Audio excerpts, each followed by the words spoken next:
Hello, আসসালামু আলাইকুম guys. এখন আমি আছি, সামনে একটা ভাই আছে, আমি তাকে খুঁজতে যাচ্ছি। সেই ভাইয়ের ভাগ্যটা কি?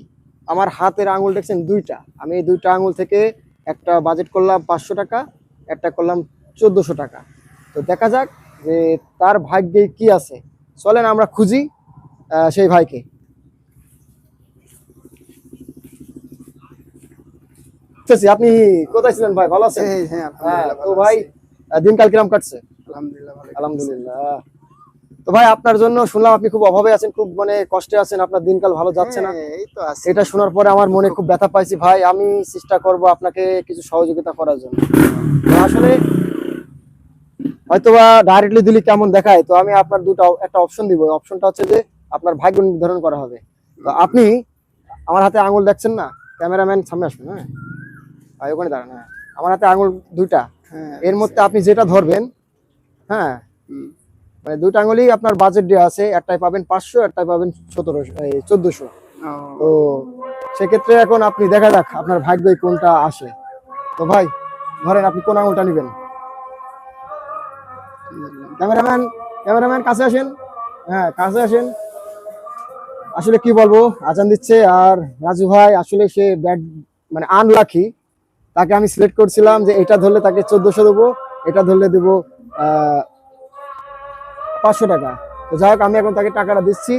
অবশ্যই অবশ্যই আপনারা সাথে থাকবেন। এই যে মালয়েশিয়ার 20 টাকায় হয় বাংলাদেশের 500 টাকা। তো ভাই টাকাটা এটা আপনার প্রাপ্য, এটা আপনার আজকে ভাগ্য পরীক্ষা। তো ভাই টাকাটা পেয়ে আপনার কাছে কেমন লাগছে ভাই? অনেক অনেক ভালো লাগতেছে ভাই।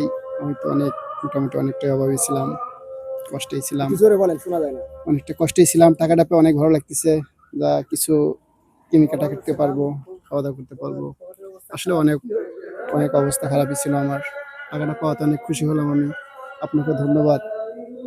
তো যাই হোক, আশা করি আমি আবার চেষ্টা করব আপনার পাশে এসে দাঁড়ানোর জন্য। আমি নিজেই একজন গরিব মানুষ, তবে আমি গরিবকে দেখলে আমার অন্তরটা ফেটে যায়। তো সেক্ষেত্রে গাইস, আপনারা দেখতে পাচ্ছেন মালয়েশিয়ায় প্রবাসী, তিনি, তার কোনো কাজ নাই, কর্ম নাই, ঠিক আছে। তো সেই ব্যক্তিটা খুব অভাব অনটনে আছে। তারকে দেখে কিন্তু বোঝা যাবে না সে অভাবে আছে, কিন্তু আসলে মানুষের উপরে পাট দেখে কিছুই বোঝা যায় না। ভিতরে পাট, মানে ভিতরে সাইডে ঢুকলে তার ভিতরে কি আছে না আছে, সে কত কষ্ট আছে, সেটা কিন্তু উপলব্ধি করা যায়। তো যাই হোক, আমার ভিডিওটা যদি আপনাদের ভালো লাগে, অবশ্যই আমার পেজে এসে লাইক কমেন্ট করবেন। আমার পেজের নাম হচ্ছে মেঘলা আকাশ। অবশ্যই আপনাদের ফলো কমেন্ট করে সবাইকে পৌঁছে দিবেন, সেই কামনা করছি। তো আসসালামু আলাইকুম, ভালো থাকবেন সবাই, আল্লাহ হাফেজ।